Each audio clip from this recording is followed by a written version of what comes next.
Morning, you guys. Your favorite employee works tonight. Can you believe it?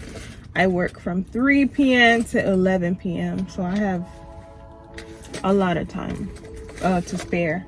I woke up early to take my mom somewhere. I'm currently sitting in the parking lot, and I told you guys daily vlogging, so I have to get this content out. And today I feel like not having my lips be ashy, so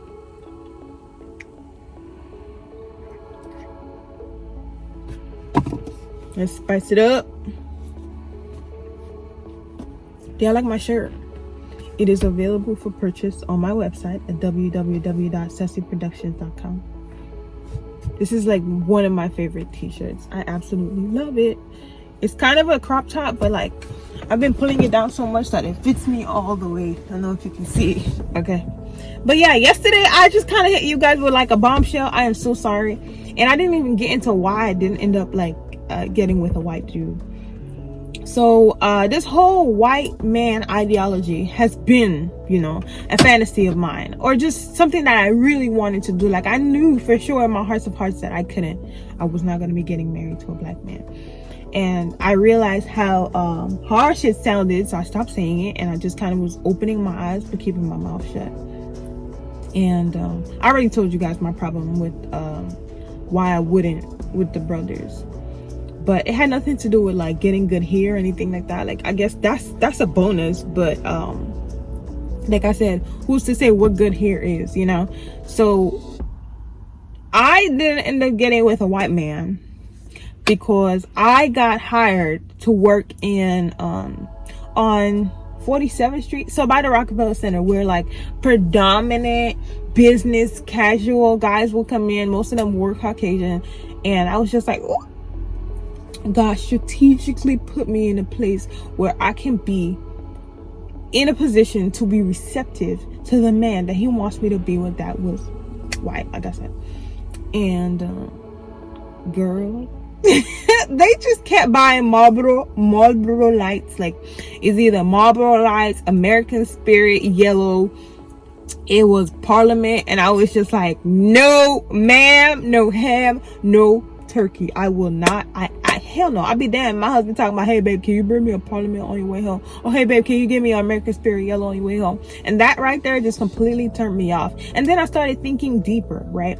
So he may be 100% in love with me, but you know, when he introduces me to his parents, you know, what's gonna become of that? And not to say that I give a damn about what like people's parents got to say, but it's just like their entire upbringing has been to hate us. So if her son comes in the house with a black woman, she already think, oh, he's going through a phase, he gonna let her go and they're never gonna get married. Or if they do get married, it's gonna be my job to make their lives a living hell. And I was just like, and then I was just kind of like, and God forbid, like we, you know, in the motion, all heated, getting down to it after we're married, of course. And he turned around like, yeah, you are so beautiful. Wow. All right. You can't wear wigs anymore because I want to see you with your natural hair. You can't get your hair done anymore because your hair is beautiful as it is. And don't get me wrong, like they're saying it, but they don't believe it. In their minds, it's just like, oh, all you got to do is leave your hair out and it'll fend for itself. And no. So a lot of people still don't understand that, like getting braids and wigs and all that, it's not that people necessarily need it. I mean, some people do for like self-esteem purposes, but I like wearing weaves and wigs and braids because it's convenient. Do you know how long I had this in? I had this in for like 2 months already. Okay, I know it's crying and come out of my head, but I gotta get my money's worth, you know. And it's a protective style, so they don't understand that. They don't understand. It's a hell of a lot that they don't understand. But being in a I don't even want to call it interracial because I feel like Spanish people are black. So being with a Hispanic man is completely different because his morals and values are different from my morals and values. You see how I went to the fact that like white people are gonna talk about, you know, wear your hair out because it's beautiful. He does that too. I feel like Spanish people do that too. And there have been instances where people, when I have my natural hair out And from the Hispanic population, I've heard, oh, why is your hair like that? Go fix your hair or whatever. And I'm just like, bruh, what? Let's not speak on what you don't understand. Let's not. First of all, I feel like we need to establish boundaries. Like, no one should be telling anyone about their hair. You see somebody hair looking crazy, maybe they feel some type of way and they want their hair to be that way. And so it is your duty to mind your goddamn business. Okay? Establish healthy boundaries. I do not have to look appealing to you because I'm not trying to get your attention. I'm trying to understand who I am as a person and be liberated. Literally, like, not having to wear weaves and all of that is actually very liberating. Women who wake up every day, or not even every day, women who wake up and make an executive decision in their lives to go shave off their head, girl, I love you, okay?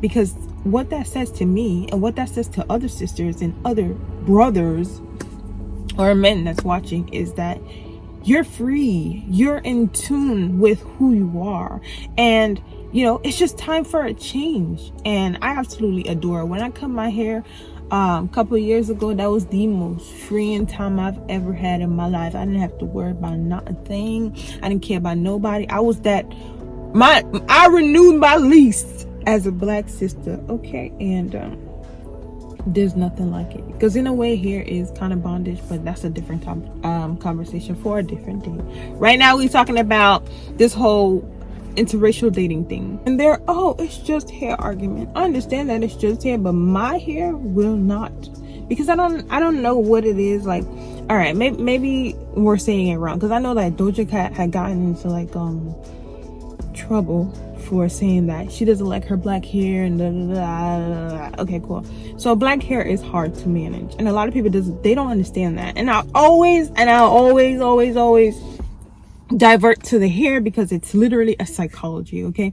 So Spanish people, for example, us as black women look at their hair like, oh, that's really good hair, but what we really mean to say is that's low maintenance hair. All you gotta do is put some water in that bad boy, or put some gel in that bad boy, slap it back, you gotta style. Slap it up, you gotta style. Slap it this way, you gotta style. Slap it that way, you gotta style.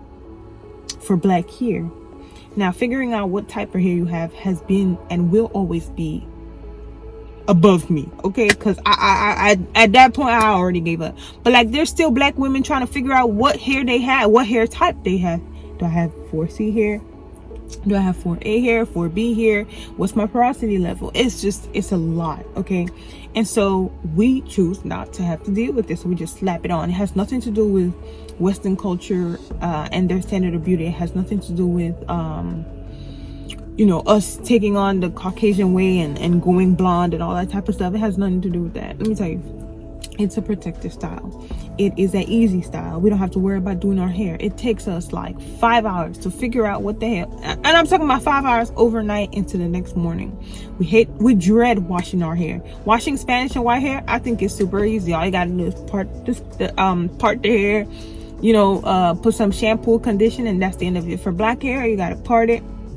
First of all, when you take out whatever you have and you gotta part it, you gotta scratch out the dandruff, you gotta put some shampoo, you gotta wash out that shampoo, then you gotta put more shampoo, wash out that shampoo, then you gotta put a conditioner, you gotta wash out that conditioner, and then you gotta detangle. It's just a lot, and we just rather not deal with it, okay? So we divert to this. And so I feel like I don't feel like it's a place for any man to talk about anyone's hair. So moral of the story is what I was running from actually ran to me, and I still suffer with that whole explaining the definition of my hair, of black hair. It's a lot. And I was not gonna be no damn Marlboro wife. That's why I didn't end up getting married to a white man. So a Spanish man came my way, and I said, shoot, I'm about to jump on this boat before it's too late. And that's what I did. But no, I was not gonna be no Marlboro wife. And God forbid, like, you go to bed all happy with your man, and next morning you wake up and he throw out all your wigs and throw out all your braids, and talk about he's gonna take away at least $500 from your paycheck because you're not gonna be able to have any money to go make yourself somebody else. I'd be damned. And I'll be rebuking the devil from that time until now, probably. So God knows best. Hell no. Imagine your man taking your wigs, talking about, nah, you gonna be like that today. And my other fear is the fact that, like, I meet a white man looking all good like this, you know, and then he turn around after you take off your hair, he's staring at you dumbfounded because you don't look how you look when you got your hair done. I'll be damned. Okay, so no, so that's the type of time I was on.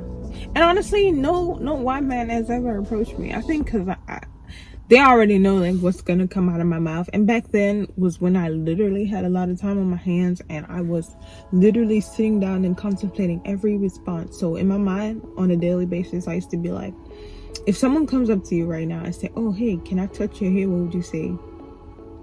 And I, you know, formulate a response. And of course, it wouldn't be one worded. It would be constructed because I thought about it. Okay. And so they probably thought, nah, she's too calculated, I can't talk to her. However, in my political science class, I did have this one guy.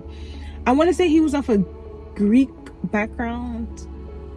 I don't know, I wasn't paying too much attention, but I knew he wasn't black and he wasn't Spanish. Okay. And so I already had like a lot of stuff going on at the time. I had 2 situations I was in, and he was trying to make himself the third one, you guys. And I was just like, no ma'am, I'm good. And so he was just like, oh, can I have your number, because I need it so we could talk about the class. And I was just like, okay, no problem. And then he took my number. We weren't talking about no damn class. Tell me why this freaking man tried to kiss me. This man tried to y'all, the man tried to kiss me. And I was just like, what are you doing? He was like, oh, I thought you wanted this. I'm like, if I want something, I will be more than happy to vocalize it. And this right here is what I do not want. And like I said, I was in 2 situations already, and I wasn't about to be playing with the words. So I was just kind of like, no man. Like I said, I was just like, nah, hell no. So I thought we were gonna remain friends, you know. I could always say like, oh, you know, it didn't work out, but we could be the best buddies. And no, he kicked me to the curb. I rejected him and he kicked me to the curb. And I was just like, whatever, it is what it is, you know. But no, I couldn't. I love my hair too much. I have $2 for somebody to tell me what the purpose of the HOA is. Please let me know. I just got a bill for $1,000 for them to come tell me your grass is too high, for them to come tell me I need you to fix your mailbox, for them to come tell me, oh, your decorations are inappropriate. I don't need to pay for no opinion. This is ridiculous. Everybody think when you become a homeowner, everything should be yours. You pay for it to be yours. Nobody should tell you anything. But what I've realized is when you live in America and you keep going up the ladder, there's always somebody somewhere ready to put you in your place. Or not. It's ridiculous. Anywho's, I'm here. So going over all the bills that I got paid today. I'm just gonna ignore that for right now. Hopes that they fly away from me.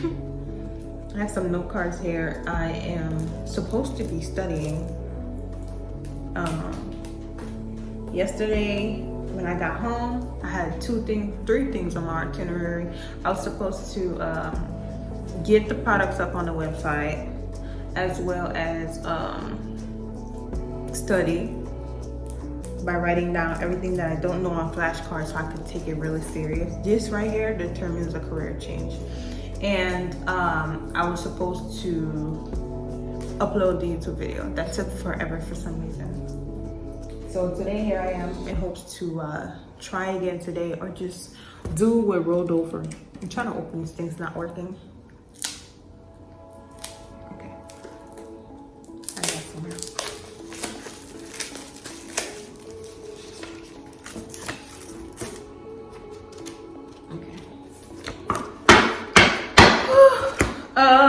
Who else studies using flashcards? You know, I don't really like this method. It's just I feel like it's easy to carry around.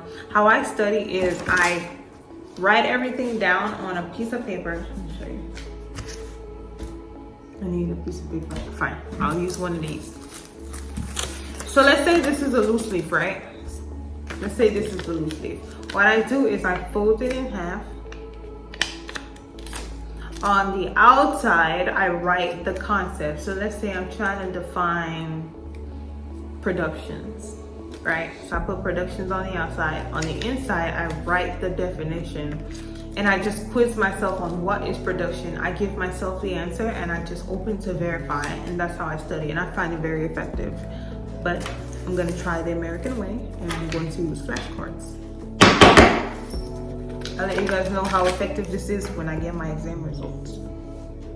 All right, so haven't even started on talking about potty breaks, but y'all look at Coco Mendoza. His paws are filthy, child. He has to take a shower when his dad comes home. Yeah, I don't shower, Coco. Andrew says. You good, buddy? You good? He been trying to like bite the socks off my feet. He's crazy. Say good morning. Good morning, good morning. Don't get forward. Don't get forward. What's wrong with you? Look at this, y'all.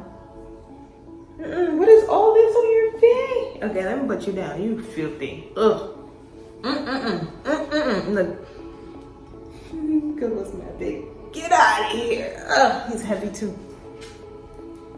What you been digging in? What you been digging in? Ain't got time for my shenanigans. Okay.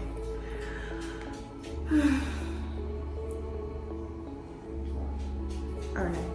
Enough about me. Computer's still loading. So what are y'all getting into today? So it's not a secret. I'm not even gonna sit here and begin to pretend that I can multitask, because I cannot. Okay, either I'm talking to y'all or I'm studying, and I have to get into the mind frame of wanting to study. So I'm just gonna take this time to talk to you guys. I didn't even tell y'all yesterday I had the opportunity to work in a pharmacy again. The closest I've come to wanting to be a doctor was when I've had trouble getting licks back home, and I wanted to be a doctor so I could silently get rid of everyone that I hated. But I'm delivered, so that's no longer a thought. Then I also thought about wanting to be a pediatrician, and then I saw how terrorizing it is to have a needle stuck into your skin for any reason. And so I said, no, I'm not going to be torturing nobody's children. And so working in the pharmacy was and is a great opportunity for me. I feel like just to get my hands wet and add it to my resume, along with a list of things that I'll never use. But it's kind of cool. You guys, they had a crazy rush. They asked for help. I showed up, right? Y'all, I left all of my work on the floor and then went to help them in the pharmacy for the pharmacy technician to leave, talking about, oh, his shift is over. I was like, oh my God, you're gonna leave me back here? I still don't know what I'm doing 100%, but I know that the line is getting shorter. So that was a wonderful opportunity for me. Now, what I want to say to you guys is, if you're out here in Texas or in any other state that Walgreens is, I want you to look into them for an opportunity to be a pharmacy technician if you want to get into the medical field. It's not much, but it is a foot in the door, and a lot of people sleep on that opportunity. You can go to CVS too, but Walgreens is where it's at. So with that being said, I'm gonna have to leave you guys, because if I don't get this studying on, I am gonna be stuck being. Without further ado, I'm hoping to see you in my next video.